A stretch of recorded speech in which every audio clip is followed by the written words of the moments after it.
Alright, yun 'no. So, maraming salamat Brother Angel. At ito gusto kong bigyang pansin 'tong tanong ni Aldac's Vlog, 'no. Ang tanong niya, "Brother John Ray, may tanong ako galing sa kaibigan kong Muslim. Ang tanong niya, kung naniniwala ka sa iisang Diyos, bakit meron pang Anak at Espiritu Santo? Pakisagot po, salamat." Well, Bro Aldax, dahil basically or naturally, ang pananampalataya nating mga Kristiyano or ang ating fundamental belief when it comes sa pananampalataya, ang isa diyan ay ang Biblia, 'no? At ang turo ng Biblia regarding sa Diyos ay hindi isang persona.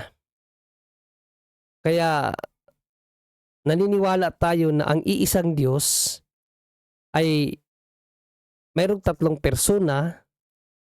Ang kanilang pagkakakilanlan, Ama, Anak, at Espiritu Santo. So that is very biblical teaching, no? So hindi nila tayo pwedeng hilahin sa paniniwala nila na ang Diyos ay isang persona lang, kasi sa kanila yun, no? Actually, yung tanong na yan, bro, is absurd yan, no? Nonsense. Kasi ang pinaniniwalaan natin Bible, hindi naman Quran eh. So sa Bible kasi, nagpakilala ang Diyos na mayroon siyang tatlong iba't ibang persona. Pero yung pagkaiba yung persona nila, hindi naman yun nangangahulugan na tatlong Diyos yun. Hindi, iisa ang kanilang nature as God. Iisa lang sila sa pagka-Diyos. Pero iba-iba ang kanilang persona. Ngayon, mapapatunayan ba yan sa Biblia na ang Diyos talaga na nagpakilala sa Bible ay Ama, Anak, at Espiritu Santo? Yes. Actually, una, madali lang naman maunawaan eh. Logically speaking, no? Ano ang pagpakilala ni Moises, o si Moises muna, no? Sa Diyos na si Yahweh. O ito, basahin muna natin ang Deuteronomy 32:6. Ano si Yahweh kay Moises? Sabi dito, "O mga mangmang," no? Deuteronomy 32:6, "at hangal na tao, ganyan ba susuklian ang kabutihan sa inyo ni Yahweh na inyong Ama?" Sino daw si Yahweh? Ama. So, Father siya. Right? Now, paano natin mauunawaan na ang Diyos Ama ay mayroon siyang Diyos Anak? So, i-apply natin ang principle sa experience ng mga tao. No? Kasi ako, nung binata pa ako, hindi pa ako ama. Magiging ama lang ang isang tao kapag mayroon na siyang anak. Tama ba, Brother Angel? No? Magiging ama Yes, bro. lang. Hindi ka pwedeng tawaging ama kung wala kang anak. Correct. No? So, yung pagiging ama ko pala, Brother Angel, meron siyang certain of time kung kailan lang ako naging ama. Tama ba, Brother Angel? Yes, bro. Turo yan ng sa natin. Yes. So, ako bilang ama is 6 years old pa lang ako bilang ama, Brother Angel, kasi yung panganay ko 6 years old pa lang. 6 years ka pa lang na ama. 6 years old pa lang ako bilang ama. Dahil ang panganay ko ay 6 years old pa lang. Pero alam naman natin, Brother Angel, na ang Diyos is eternal. Tama, Brother Angel? Yes, bro. So, kailan nag-umpisa ang kanyang pagiging ama, Brother Angel? Eternal yun. Eternal. Kasi eternal nga siya eh. So, kung eternal ang kanyang pagkaama, ano ang kanyang anak, Brother Angel? Eternal din. Eternal din ang kanyang anak. Now, pinakilala ba yan sa Biblia na ang Diyos talaga ay may anak? Yes, pinakilala din siya. O, basahin natin ang Kawikaan 30, 3 at 4. Pero 4 lang tayo agad, no, para hindi na marami ang babasahin natin. O, 4. "Sino ang sumampa sa langit at bumaba? Sino ang pumisan ng hangin sa kanyang mga dakot? Sinong nagtali ng tubig sa kanyang kasuotan? Sinong nagtatag ng lahat ng mga wakas ng lupa? Ano ang kanyang pangalan? At ano ang pangalan ng kaniyang anak? Kung iyong nalalaman. Old Testament pa lang pinakilala na ang Diyos na lumikha ng lahat ng bagay ay mayroong anak. Okay? Nakuha niyo ba, mga kapatid? Nakuha mo ba, Brother Aldax? Ba't tayo naniniwala na may Diyos Ama at Diyos Anak? Dahil yan ang revelation ng Bible. Si Moises na pinaniniwalaan din ng mga Muslim na propeta, pinakilala ang Diyos na si Yahweh bilang Ama. At bilang Ama, logically speaking, dahil Ama siya, so meron siyang anak. At dahil ang Ama is eternal, eternal din ang anak. It follows. Kasi ako bilang Ama, 6 years old pa lang akong naging, bilang Ama, 6 years old pa lang. Yung pagiging Ama ng Diyos, eternal yun eh. So meaning, ang kanyang anak, eternal din. Mapapatunayan ba natin na existed na ang anak ng Diyos? Wala pa ang mundong ito. Kasi para maging eternal ka, before the existence of all things, dapat existed ka na. Mapapatunayan ba yan sa Bible? Yes, si Panginoong Kristo mismo nagsabi. O John 17:5, existed na ba si Kristo bago pa lang nilalang ang buong mundo? O basahin natin ang revelation ni Panginoong Kristo sa kanyang sarili. Revelation 17:5. Tingnan natin kung existed na ba siya para masabing eternal siya. Kasi kung nag-exist lang siya after all things, so hindi siya eternal. No? Kasi nag-exist lang siya after na sa creation eh. Pero kung wala pa ang creation tapos nandyan na siya, so meaning eternal siya. O, tingnan natin. John 17:5. Kaya Ama, ito yung panalangin ni Panginoong Kristo, ipagkaloob mo sa akin ngayon sa iyong harapan ang kaluwalhati ang taglay ko sa piling mo bago palikhain ang sanlibutan. Is that mean, Brother Angel, eternal, Brother Angel? No? Yes, brother. Yes, po. Bago palikhain ang sanlibutan, mayroon ng kaluwalhatian si Kristo, mayroon siyang glory katulad ng kaniyang Ama. So hindi pa ba malinaw na ang Diyos sa Bible nagpakilala bilang Ama at may anak? Diyos Ama at Diyos Anak. Kasi para maging Diyos ka, dapat katulad ka ng Diyos Ama na eternal din. Kasi kung hindi ka Diyos, wala kang karapatan magsabi na kapiling mo ang Ama. Wala pa ang sanlibutan kung hindi ka Diyos. May propeta ba sa Bible, even si Muhammad, na sinabi niya sa kanyang sarili, existed na siya before pa nalalang ang buong mundo, existed na siya kasama si Allah? Hindi. Walang revelation si Muhammad na ganyan. Si Panginoong Kristo lang. Ilang propeta sa Old Testament ang ipinadala ng Diyos? May isang propeta ba na nagsabi, kapiling na niya ang Diyos Ama nung wala pa ang buong mundo? Wala. Si Panginoong Kristo lang. No, kung nangahas si Panginoong Kristo magsabi na ganyan, sino siya sa tingin niyo? Hindi ba malinaw na nagpakilala siya na siya ang Diyos Anak na pinakilala sa kawikaan, na ang pangalan ng ang Diyos na gumawa ng buong mundo ay may anak? Tinanong pa nga sa kawikaan ni ano ang pangalan ng kaniyang anak. So sa New Testament pinakilala Jesus. So napakalinaw, may Diyos Ama, may Diyos Anak. Mayroon bang Diyos Espiritu? Yes. First part pa lang ng Biblia, pinakilala na ang Diyos at ang kaniyang Espiritu. O Genesis 1:1-2. Tingnan natin kung mayroon bang Espiritu ang Diyos. Genesis 1:1-2.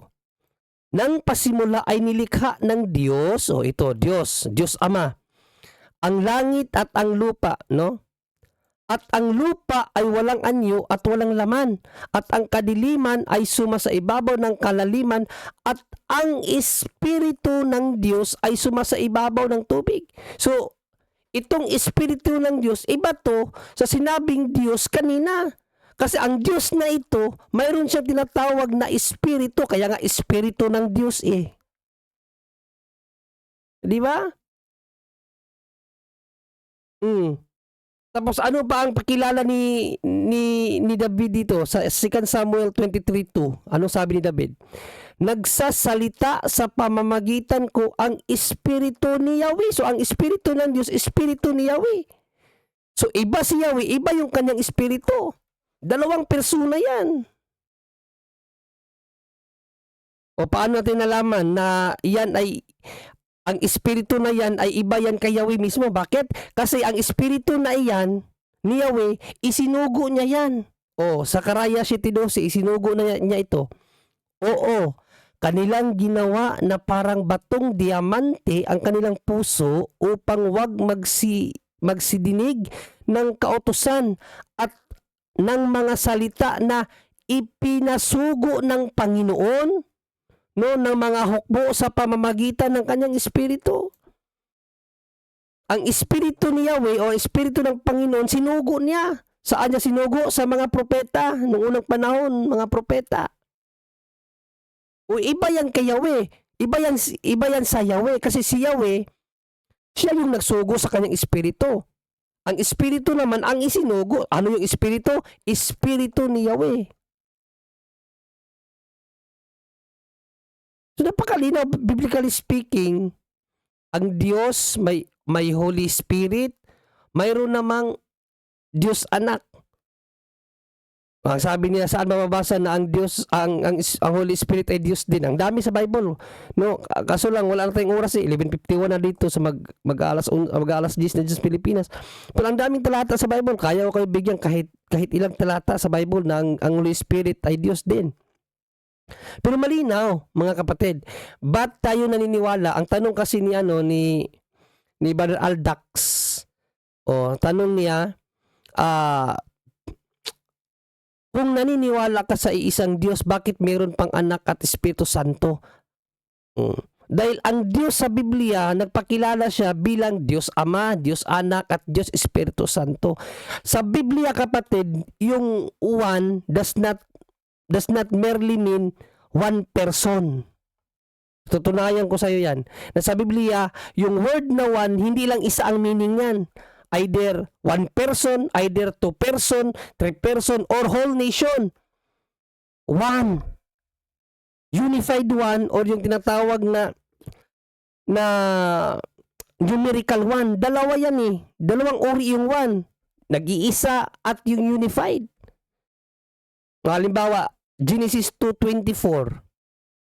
Genesis 2:24, yun bang salitang one ginamit sa dalawang persona? Basahin natin Genesis 2:24.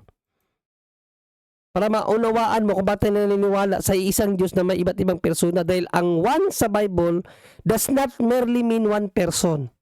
Genesis 2:24, basahin ko sa English para mabasa natin ang one. Ang translation nito sa original Hebrew, ang ginamit na word is echad or ehad. Echad or ehad, no, sa Hebrew. So tingnan natin, ilan ang persona na ito, pero ang ginamit na word is one. Therefore shall a man leave his father and his mother, and shall cleave unto his wife. So yung man, iiwanan ang kanyang mga magulang at titira sa kanyang wife. And they shall be one flesh. Yung man and wife, o yung man and woman, one flesh, o yung one dyan, referado sa dalawang persona. So napakalinaw, biblically speaking, pag sinabi mong one, does not merely mean one person. So minsan ginagamit din yung one sa isang isang persona lang talaga. Pero hindi lang isang persona lang ang kagamitan ng one. Halimbawa, one Israel. Pag sinabi mo bang one Israel, ang Israel, isang persona lang yan. Ang daming persona lang. Ang daming nakatira sa Israel, puro Hudyo. Pero tinawag sila na one Israel. One nation. O yun bang one nation? Isang tao lang ang nakatira doon, Brother Angel?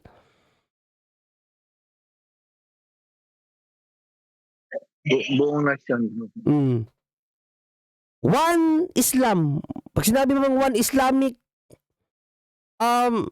world, one Islamic world, yung mga Muslim, iisang persona lang.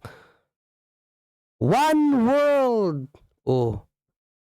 Pag sinabing one world, ang buong mundo, isa lang ba ang nakatirang persona dyan? So, one does not merely mean one person. Either two, three, or one, or many. Kaya naniniwala kami na sa Biblia, ang iisang Diyos ay may tatlong persona. Ama, Anak, Espiritu Santo. Kasi nagpakilala ang Diyos sa kanyang sarili eh. Nagpakilala siya bilang Ama na may anak at may Espiritu. At ang tatlong na iyan, iisa ang kanilang pagpapakilala sa mga tao. No? Diyos na gumagawa. Diyos na humahatol. Diyos na gumagabay. Diyos na walang hanggan. Kaya kami naniniwala sa Trinity. Dahil yan ang turo ng banal na kasulatan. Ama, Anak, at Espiritu Santo. Kaya nga sabi ni St. John sa kanyang unang sulat in 1 John 5:7, in 1 John 5:7 sa King James Version, last na ito, no? Anong sinabi ni St. John sa kanyang unang sulat? For there are three that bear record in heaven, the Father, the Word, and the Holy Ghost. And these three are one. These three are one. Sa langit daw mayroong tatlong nagpapatotoo. Ang Ama, the Word, ibig sabihin yung Word, yung Anak, Revelations 19:13, no? Yung Word is the Son, and the Holy Ghost. O, tatlo sila. And these three daw are three, Brother Angel, one. One lang daw po. These three are one. Kaya naniniwala kami sa Holy Trinity. So, yun ang ating sagot, Brother Aldax at Brother Gilbert Vistal, bro. Okay na. Dahil alas 12 na dito, bro. So, bukas na lang itong tanong mo, bro. Please come back bukas at sasagutin ko itong tanong mo regarding sa paano sagutin, no, sa mga protestante na berhen si Virgin Mary at kung mayroon bang half brother si Jesus. So, bukas, bro, itanong mo uli yan para maalala ko, sagutin natin. So, Brother Jondo, back to you.